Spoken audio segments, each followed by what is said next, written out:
Assalamualaikum warahmatullahi wabarakatuh. Bismillahirrahmanirrahim. Alhamdulillahi rabbil alamin. Wassalatu wassalamu ala asyrafil mursalin Sayyidina Muhammadin wa ala alihi wa sahbihi ajma'in. Subhanaka la ilma lana illa ma 'allamtana innaka antal alimul hakim. Rabbi shrah li sadri wa yassir li amri wahlul 'uqdatam min lisani yafqahu qawli. Yang saya hormati Ustaz Amir bin Yahya selaku pengerusi majlis berbuka puasa kita pada petang ini. Yang berbahagia Ustaz Syahrul Zaman Mustamam, pimpinan Isma Ipoh, pimpinan Akademi Ikatan Muslimin, serta tuan-tuan saudara-saudari, tuan-tuan dan puan-puan yang sempat hadir pada petang ini. Alhamdulillah, syukur kepada Allah Subhanahu wa taala. Dalam beberapa minit lagi kita akan menghabiskan ibadah kita dalam bulan Ramadan untuk hari yang ke-9. Dan kita berdoa kepada Allah Ta'ala agar ibadat kita semuanya sebelum ini diterima oleh Allah Ta'ala. Dan Allah Subhanahu wa taala memberikan kita kekuatan untuk meneruskan ibadat kita sampai ke hujung. Dan yang lebih penting daripada itu ialah di samping ibadat kita diterima oleh Allah Ta'ala, kita berjaya mencapai maksud ibadat itu sendiri. Kerana ada orang yang begitu berjaya melaksanakan ibadatnya secara formal, tetapi tetap gagal untuk mencapai maksud ibadat itu. Sama ada ia peringkat peribadi ataupun peringkat umat Islam. Sering saya ulang, kalau bulan Syawal itu nanti dalam 20 hari lagi itu dianggap sebagai hari kemenangan, tetapi hari kemenangan itu barangkali sesuai untuk dianugerahkan kepada individu, tetapi kemenangan masih belum dicapai oleh umat Islam ketika 1 Syawal. Maka orang Islam akan bergembira pada 1 Syawal, mengungkapkan takbir, sadaqa wa'dah, wa nasara 'abdah, wa a'azza jundah, wa hazamal ahzaba wahdah. Perkataan akhir itu, wa hazamal ahzaba wahdah. Allah menghancurkan Ahzab dengan kuasa tunggalnya. Itu tanda kemenangan umat Islam. Tetapi bila lihat pada realiti, Ramadan Syawal tidak pernah fail untuk datang berjumpa umat Islam tiap-tiap tahun. Tetapi semenjak Ustaz lahir tahun 1971 sampailah nanti Syawal tahun 2026, Masjidil Aqsa masih dalam keadaan umat Islam belum menang. Ditambah lagi dengan krisis-krisis yang berlaku di tanah umat Islam banyak lagi.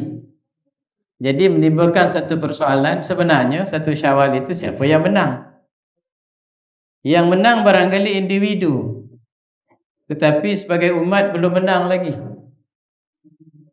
Jadi ini menjadi satu kewajipan kepada kita untuk melihat ibadat secara ritual satu hal, tetapi yang lebih penting adalah mencapai maksud ibadat itu.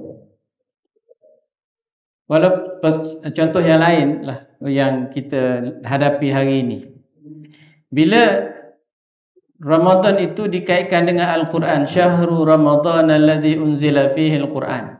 Ramadan, bulan yang diturunkan di dalam Al-Quran.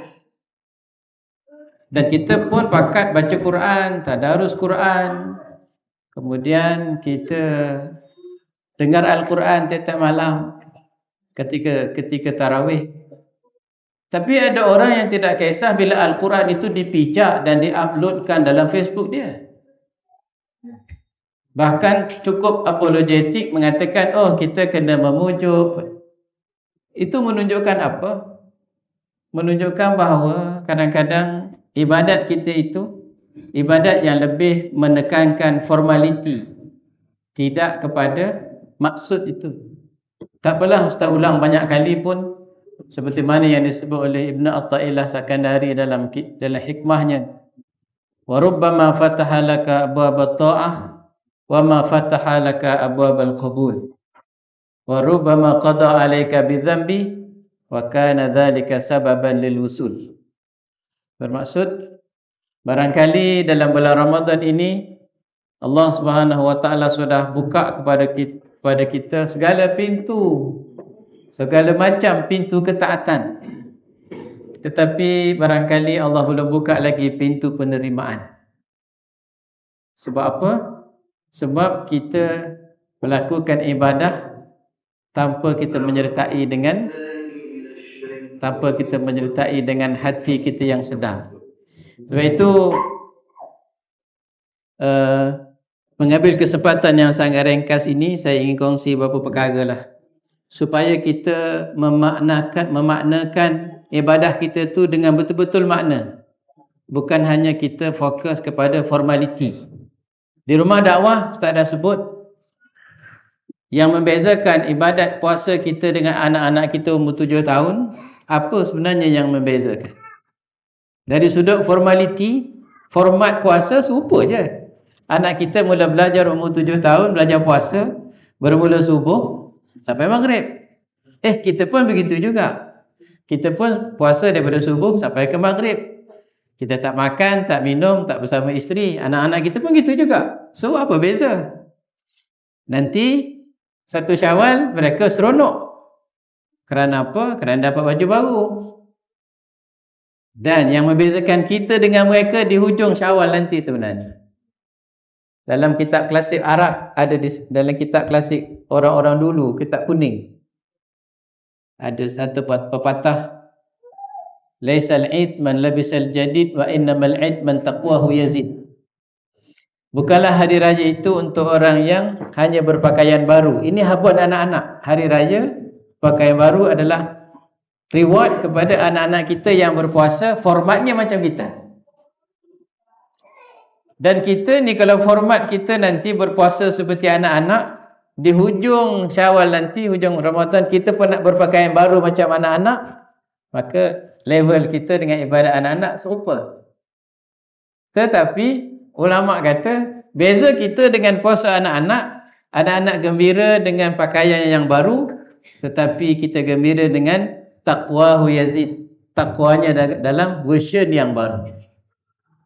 Sebab itu saya nak kongsi dengan para hadirin sekalian beberapa rasanya muhasabah lah, supaya kita memaknakan ibadat, sepanjang ibadat yang kita buat ini ada makna, bukan hanya sebagai ritual-ritual yang kita rasa kosong dengan Allah Ta'ala. Pertama, puasa. Kita mula dengan puasa. Puasa ni tuan-tuan sekalian, kita kena faham, puasa bukan hanya puasa dalam bulan Ramadan, bukan hanya menggugurkan kewajipan. Kalau anak-anak kita puasa sebab kita nak latih. Kita orang dewasa kadang-kadang berpuasa menganggap puasa itu untuk menggugurkan kewajipan. Finish. Full stop. Bukan. Di samping menggugurkan kewajipan, sebenarnya puasa adalah mekanisme paling utama adalah untuk kita dapat self control kita terhadap nafsu kita. Itu paling penting sebenarnya.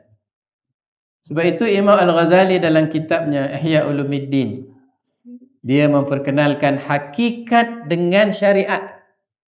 Syariat ni format, hakikat ni tujuan, mengapa? Atau dalam bahasa mudah, untuk kita menjawab macam mana itu syariat, itu format. Macam mana nak buat, macam mana nak puasa, macam itu, macam mana nak ini. Tapi jarang orang bertanya, mengapa kita puasa?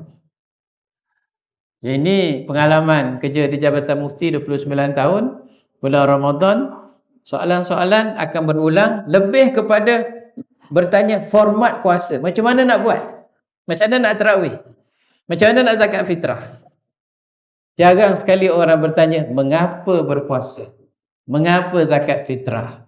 Mengapa itu? Mengapa ini? Menjawab soalan mengapa menyampaikan kita kepada matlamat kita beribadat. Imam Ghazali kata, dia mengambil satu analogi. Nabi Adam alaihissalam digoda oleh iblis.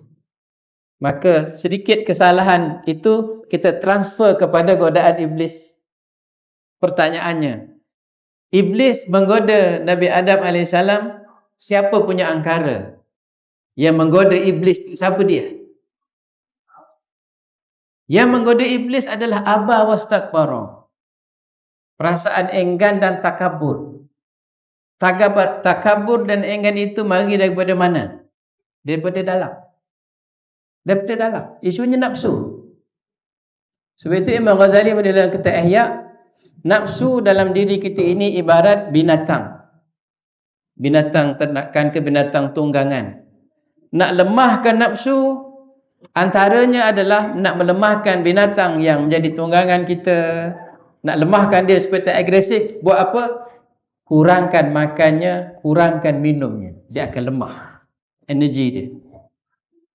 Satu lagi, untuk melemahkan energi dia adalah kita kena tambah kerja dia supaya dia lemah. Itulah hakikat puasa untuk diri kita. Kita tak makan, kita tak minum, dan kita tambah siang hari berletih-letihan tak makan beberapa belas jam, malam kita solat tarawih. Sampai kata ulama tasawuf, letihkan diri dengan amal taat sehingga dah tak ada daya untuk buat maksiat pada Allah Subhanahu Wa Taala. Tak sempat nak tengok Facebook benda tak elok, mata dah letih. Jadi puasa adalah untuk menundukkan nafsu. Sebab itu Imam Al-Ghazali rahimahullah, dia menyusun kategori yang orang puasa itu kan 3 kategori itu. Kategori pertama, ini puasa anak-anak. Tak makan, tak minum. Itu puasa anak-anak. Atas sikit, tak makan, tak minum, plus puasa anggota badan. Itu puasa kita sepatutnya. Puasa mata, puasa telinga, puasa minda kita. Dan peringkat tertinggi ini puasa subhanallah, puasa para anbiya, para awliya yang kita pun bolehlah cuba tapi susah nak dapat. Tak makan, tak minum, anggota lain kita berpuasa, hati kita juga berpuasa. Hati kita berpuasa maksudnya kita buangkan daripada hati kita selain daripada Allah Subhanahu Wa Taala. Subhanallah. Itu nombor 1, puasa. Malam kita qiyam kan, tarawih sebagainya. Tuan-tuan, kita berpuasa siang hari, pada malam hari pun tuan-tuan sekalian, selalu kita sebut, ketika kita solat, seluruh anggota kita boleh paksa untuk berdiri di atas sejadah. Mata kita tengok tempat sujud. Satu anggota yang sangat liar dan buas untuk kita ajak sekali. Apa dia? Sekali lagi masalah hati. Hati kita melayang-layang jauh. Sebab itu ulama-ulama kata qiyam kita berdiri dengan hati, bukan hanya berdiri dengan badan. Maknanya kita bawa sekali hati masuk dalam solat. Sebab itu mereka yang berdiri qiyamnya itu dengan hati penuh penghayatan, Tok Imam baca banyak mana pun dia menghayatinya. Tak adalah, tuan-tuan, hati gagal dikawal, dia boleh mengumpat imam walaupun sedang solat. Percaya tak? Dia boleh umpat imam walaupun sedang solat. Apa, imam ni lah panjang, benar dah subuh. Lewat, nak masuk sekolah lagi, lambat sejadah dengan insan pula. Mengumpat imam ketika solat hari Jumaat, waktu subuh, sebelum memulakan hidup. Ini berlaku sebab apa? Sebab hati. Ibadat tidak disertai dengan hati. Yang ketiga, kita ringkas je lah, tilawah Al-Quran. Itu yang nombor 2 tadi tu yang saya sebut dalam TikTok tu.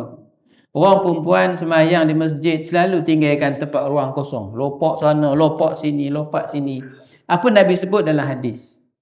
Nabi suruh rapatkan saf supaya hati-hati kita juga tidak berselisih. Sekali lagi soal hati. Baik. Yang ketiga, tilawah Quran. Bagus, dapat pahala. Bukan tak dapat pahala. tapi membaca dengan hati yang hidup. Itu lebih bermakna.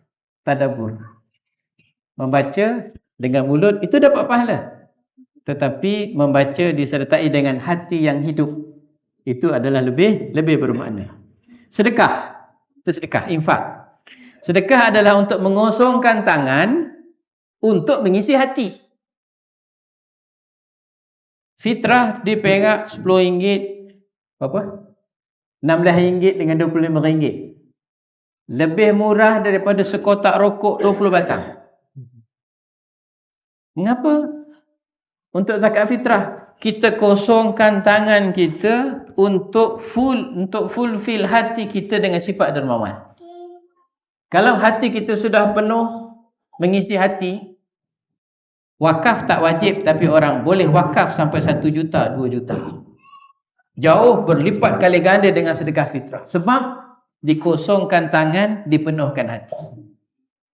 Yang kelima, iktikaf di masjid 10 malam terakhir terbaik. Kita cuba insya-Allah. Iktikaf ini adalah proses untuk sementara mengasingkan hati daripada dunia walaupun jasad berada di bumi. Ini penting. Untuk dakwah kita kena bergaul dengan semua orang, jasad kita.